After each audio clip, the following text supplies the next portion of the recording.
بسم اللہ الرحمن الرحیم نحمدہ نصلی وعلی رسول کریم۔ السلام علیکم ویورز، میں ہوں ابو الخیر محمد خضر حیات۔ آج ہم سنیں گے ایک اور جنگ کی تیاری، جنگ بدر کی شہید کی بیوہ، یتیم اور سمجھدار بچہ۔ تو ویورز شروع کرتے ہیں آج کا واقعہ۔ چاندنی رات کا پچھلا پہر تھا، مدینہ کی گلیوں میں ہر طرف نور برس رہا تھا۔ اچانک اسی خاموش سناٹے میں بہت دور ایک آواز گونجی۔ یہ غلامان اسلام کے آقا حضرت بلال رضی اللہ تعالیٰ عنہ کی آواز تھی۔ اب مدینہ کی ساری آبادی جاگ اٹھی تھی۔ سرور کونین صلی اللہ علیہ وآلہ وسلم کا منادی ایک شکستہ گھر کے سامنے آواز دے رہا تھا، گلشن اسلام کی شادابی کے لیے خون کی ضرورت ہے۔ آج نماز فجر کے بعد مجاہدین کا لشکر ایک عظیم مہم پر روانہ ہو رہا ہے۔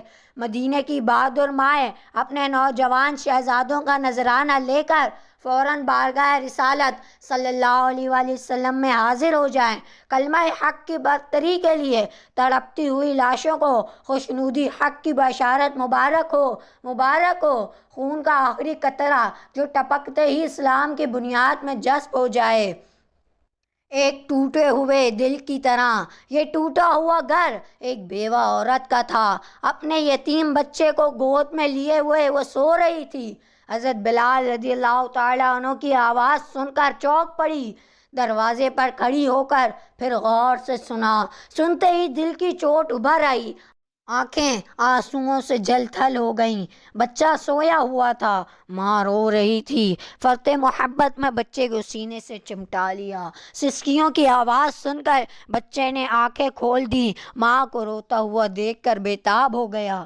گلے میں باہیں ڈال کر معصوم اداؤں کے ساتھ دریافت کیا، ماں کیوں رو رہی ہو؟ کہاں تکلیف ہے تمہیں؟ پھر ایک بیوہ عورت کا دل تو اتنا نازک ہوتا ہے کہ ذرا سی ٹھیس سے چور چور ہو جاتا ہے۔ بچہ بھی ماں کی حالت دیکھ کر رونے لگا۔ ماں نے بچے کے آنسوں کو پوچھتے ہوئے کہا، میرے لال مت رو، یتیموں کا رونا عرش کا دل ہلا دیتا ہے۔ تمہارے گریہ درد سے غم کی چوٹ اور تازہ ہو جائے گی۔ بدر کی وادی میں ابدی نیند سونے والے اپنے شہید باپ کی روح کو مت تڑپاؤ۔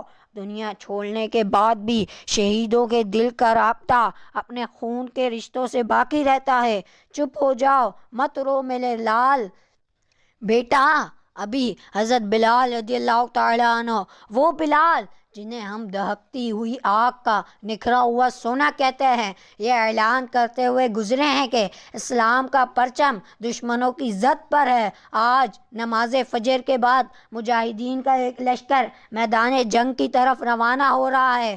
آقا کونین صلی اللہ علیہ وآلہ وسلم نے اپنے جانباز وفاداروں کو آواز دی ہے، رحمتوں کے تاجدار صلی اللہ علیہ وآلہ وسلم آج ایک ایک قطرہ خون پر جنتوں کی بہار لٹا دیں گے۔ ایک لمحے میں آج قسمتوں کی ساری شکن مٹ جائے گی۔ کتنی خوش نصیب ہوں گی وہ مائیں جو اپنے نوجوان صاحبزادوں کا نذرانہ لیے ہوئے سرکار رسالت صلی اللہ علیہ وآلہ وسلم میں حاضر ہوں گی۔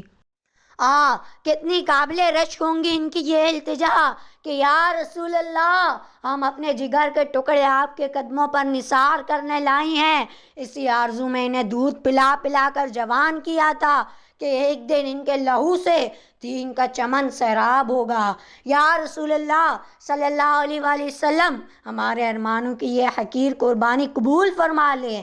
سرکار صلی اللہ علیہ وآلہ وسلم، عمر بھر کی محنت وصول ہو جائے گی۔ یہ کہتے کہتے ماں کی آنکھیں ڈبڈبائیں۔ ماں نے کہا، بیٹا ضد نہ کرو، میں اپنے نصیب کو رو رہی ہوں۔ کاش آج میری گود میں بھی کوئی نوجوان بیٹا ہوتا تو میں اپنا نذرانہ شوق لیے رحمت عالم صلی اللہ علیہ وآلہ وسلم کی بارگاہ میں حاضر ہوتی۔ افسوس کہ آج آخرت کے سب سے بڑے اعزاز سے محروم ہوں گی۔ یہ کہتے کہتے پھر دل کا درد جاگ اٹھا اور آنکھوں کے چشمے سے آنسو ابلنے لگے۔ بچے نے ماں کو چپ کراتے ہوئے کہا، اس میں رونے کی کیا بات ہے ماں؟ تمہاری گود تو خالی نہیں ہے۔ رحمت عالم صلی اللہ علیہ وآلہ وسلم کی بارگاہ میں سب اپنے جوان بیٹوں کو لے کر جائیں گی، تم مجھے کو لے چلو۔ ماں نے چمکارتے ہوئے جواب دیا، بیٹا میدان کارزار میں بچے کو نہیں لے جاتے، وہاں سروں پر چمکتی ہوئی تلواروں کی بجلیاں گرتی ہیں۔ میرے لال، وہ قتل و خون کی سرزمین ہے، تم وہاں جا کر کیا کرو گے؟ بچے نے ضد کرتے ہوئے کہا، یہ ٹھیک ہے کہ میں اپنی کمسنی کے باعث ہم میدان کارزار میں جانے کے قابل نہیں ہوں، لیکن بارگاہ رسالت صلی اللہ علیہ وآلہ وسلم میں حاضری کے لیے تو عمر کی کوئی قید نہیں ہے۔ ہماری قربانی سرکار صلی اللہ علیہ وآلہ وسلم نے قبول فرما لی تو ظاہر نصیب، اور اگر بچہ سمجھ کر واپس کر دیا تو کم از کم اس کا غم تو نہیں رہے گا کہ اسلام کے لیے جان کی نظر پیش کرنے سے ہم محروم رہ گئے۔ ماں نے فرط محبت میں بچے کا منہ چوم لیا اور حیرت سے منہ تکنے لگی۔ اس کمسنی میں داناؤں جیسا شعور صرف اس رحمت خاص کا صدقہ ہے جو یتیموں کی نگران ہے۔ سپیدہ سحر کی نمودار ہو چکا تھا، جلوہ زیبا کے پروانے آنکھوں میں خمار شوق لیے مسجد نبوی کی طرف تیزی سے بڑھ رہے تھے۔ نماز فجر کے بعد مسجد نبوی کے میدان میں مجاہدین کی قطاریں کھڑی ہو گئیں۔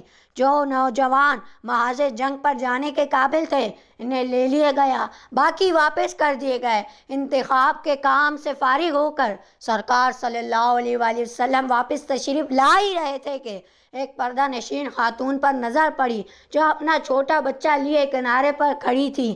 سرکار صلی اللہ علیہ وآلہ وسلم نے حضرت بلال رضی اللہ تعالیٰ عنہ سے ارشاد فرمایا، اس خاتون سے جا کر دریافت کرو وہ بارگاہ رحمت صلی اللہ علیہ وآلہ وسلم میں کیا فریاد لے کر آئی ہیں۔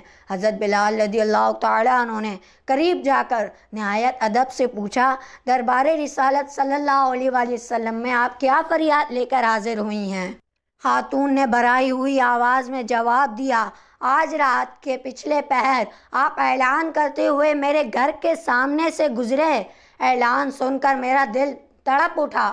میرے گھر میں کوئی جوان نہیں تھا جس کے خون کو اسلام کی بارگاہ میں نظر پیش کرتی۔ یہ یتیم بچہ جس کا باپ گزشتہ سال جنگ بدر میں جام شہادت سے سیراب ہوا، یہی کل میری متاع زندگی ہے جسے سرکار صلی اللہ علیہ وآلہ وسلم کے قدموں پر نثار کرنے لائی ہوں۔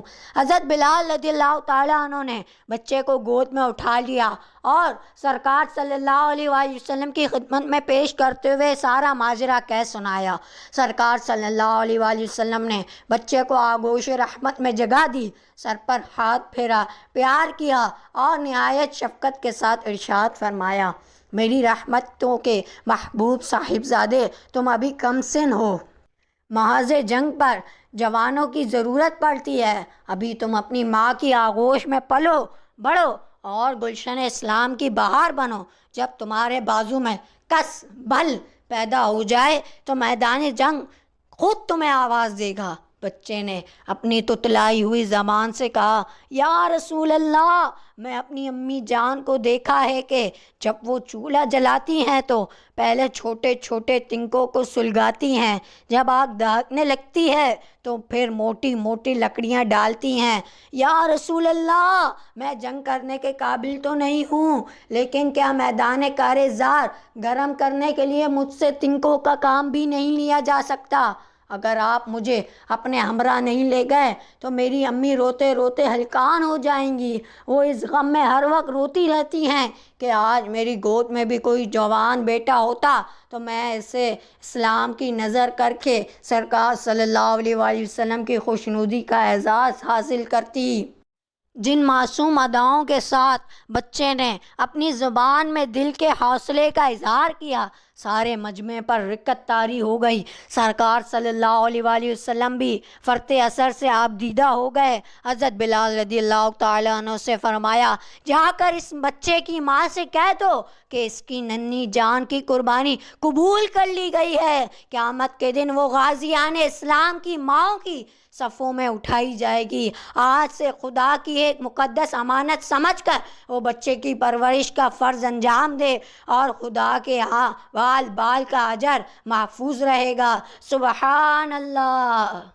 تو ویورز، یہ تھا آج کا واقعہ۔ انشاءاللہ الکریم ایک اور واقعے کے ساتھ جلد حاضر خدمت ہوں گے۔ ہمارے چینل کو سبسکرائب ویڈیو کو لائک اور شیئر کیجیے، کامنٹ میں رائے کا اظہار ضرور کیجیے۔ اجازت دیجیے، اللہ حافظ۔